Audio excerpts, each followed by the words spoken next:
It was just after sunrise when a shelter worker named Kevin stepped outside to take out the morning trash. The air was crisp, quiet until he heard it. The faintest, most fragile whimper. He paused, turned his head and followed the sound to a small cardboard box, tucked near the shelter side gate.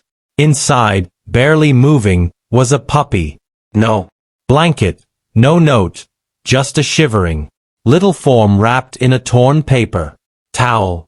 Kevin's breath caught in his throat. He'd seen newborns before, but never one like this. The puppy was impossibly small. His eyes were sealed shut, his ears folded tight.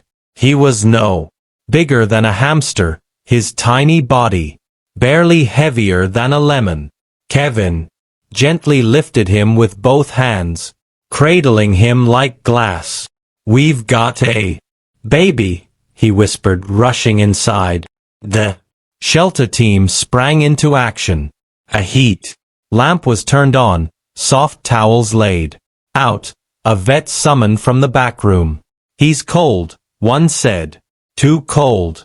There was no ID, no mother, no other puppies, just this lone, fragile life dropped on their doorstep. "He can't be more than a day old," the vet murmured.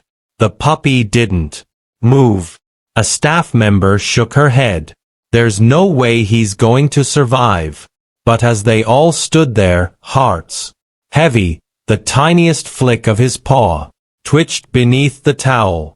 It was almost invisible, but it was enough to give someone, just one person, hope. The shelter's vet, Dr. Lara, gently lifted the puppy from the towel and placed him on a digital scale. The numbers blinked. 4.10. A murmur passed through the room. That was less than half the weight of a normal newborn pup. She pressed two fingers to his chest and closed her eyes. His heartbeat was faint, barely there. "He's hypothermic," she said, softly, "and underdeveloped." Volunteers surrounded the table, watching in silence. "What do we do?" one asked. Dr. Lara didn't answer right away. She carefully wrapped the pup in warm gauze and placed a heated pad beneath him. Then she looked up. Wait, she said. A tiny syringe was filled with glucose water. Lara dabbed a drop at the edge of the puppy's mouth. He didn't suckle. He didn't respond. "He's too small," someone whispered. "He won't make it through the night." Lara heard them, but her eyes never left the puppy. There was something in the stillness of his body that didn't feel like surrender. It felt like struggle, like the tiniest ember of a fight. She looked at him again and whispered, "Not yet." And just like that, a decision was made. Dr. Lara didn't go home that night. Instead, she stayed by the puppy side in the back room of the clinic. Her co-workers urged her to rest, but she refused. "He's still breathing," she said. "As long as he's fighting, so am I." By midnight, she made a bold choice, one not everyone agreed with. She would take him home, wrapped in a wool scarf, tucked into her jacket. The puppy barely moved as she cradled him against her chest. In her small apartment, she cleared off the kitchen counter and turned it into an improvised NICU. Heating pad, syringe feeder, dropper, soft cotton blankets, and a ticking clock to mimic a mother's heartbeat. Every hour on the hour, she fed him by hand, just one drop at a time. She named him Chance because that's all he had for days. He didn't open his eyes. He didn't cry, but he also didn't let go. Lara kept a journal by his side, recording every movement. Twitch at 3:42 a.m. Shallow breath at 4:10 a.m. Tiny paw. Flexed at 5:33. Most would have given up. They had seen puppies fail like this before. But Lara wasn't most people. She believed some lives were worth the impossible effort. And so, while the world outside rushed forward, one vet and one impossibly small puppy stood together, quietly rewriting the odds. 3 long days passed. Lara barely slept. Her alarms were set in 45-minute intervals. Just enough time to rest. Before another feeding, another temperature check, another whispered word of encouragement. Still Chance didn't respond. His tiny body remained still, fragile, and frighteningly quiet. Then on the morning of the 4th day, something changed. Lara was mid-feeding, slowly pressing a drop of formula onto his lips when she felt it.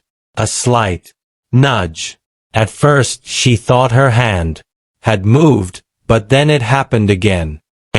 Tiny push, barely more than a twitch.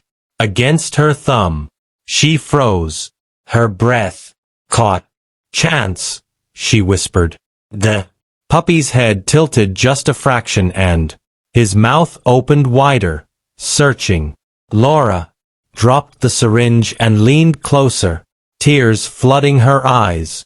You're hungry, she gasped, laughing through her sobs. You're actually hungry, she called the shelter immediately, voice trembling with joy. He moved. He ate. He's trying. Word spread fast. Staff arrived at her apartment just to see it for themselves. This miracle in motion. Chance still couldn't see, couldn't walk, but now he wanted to live. And that changed everything. From that moment on, everything became about tiny victories. Dr. Laura officially named him Chance, not just because he had won, but because he had taken it. Every ounce gain felt like winning the lottery. She would weigh him after every feeding, heart pounding as the scale blinked. 4.4. Oz, then 4.7, then 5th. He opened his eyes on day 8, cloudy and slow, but curious. He blinked toward light, toward her voice. He couldn't bark yet, but when Lara whistled softly, his tail gave a single, wobbly wag. That was the moment she knew. He recognized her. She posted a short video of Chance lifting his head and sniffing her finger. It went viral. Overnight, people from around the world sent blankets, toys, puppy formula, and letters of encouragement. One message read, "He's giving me hope just watching him fight." The shelter set up a special Chance cam so followers could tune into his progress. Tens of thousands watched as he took his first steps. Clumsy, shaky, but determined. The puppy who was too small to survive had become a global symbol of resilience. And through it all, Lara never left his side. Just when everything seemed to be turning around, Chance crashed. It was late at night, nearly 3 weeks into his journey. Lara was feeding him like always. The soft syringe nestled gently at his mouth, when suddenly he stopped sucking. His head slumped. His body went limp. "Chance," she said, panic rising in her throat. He wasn't breathing. Without thinking, Lara sprang into action. She laid him on a warm towel, tilted his tiny head, and began chest compressions. With just 2 fingers. "Come on, baby," she pleaded, tears spilling down her cheeks. Don't do this. Not now. Every second felt like forever. He gasped. Once, then nothing. She kept going, whispering, begging, pressing gently, refusing to stop. Then another gasp, a real one, then a flutter of movement. His chest rose slowly, unevenly, but it rose. Lara broke down sobbing, cradling his fragile body in her hands. You scared me, she whispered through her tears. You little fighter, you're not done yet. The next morning, the shelter staff arrived to find Lara asleep on the floor.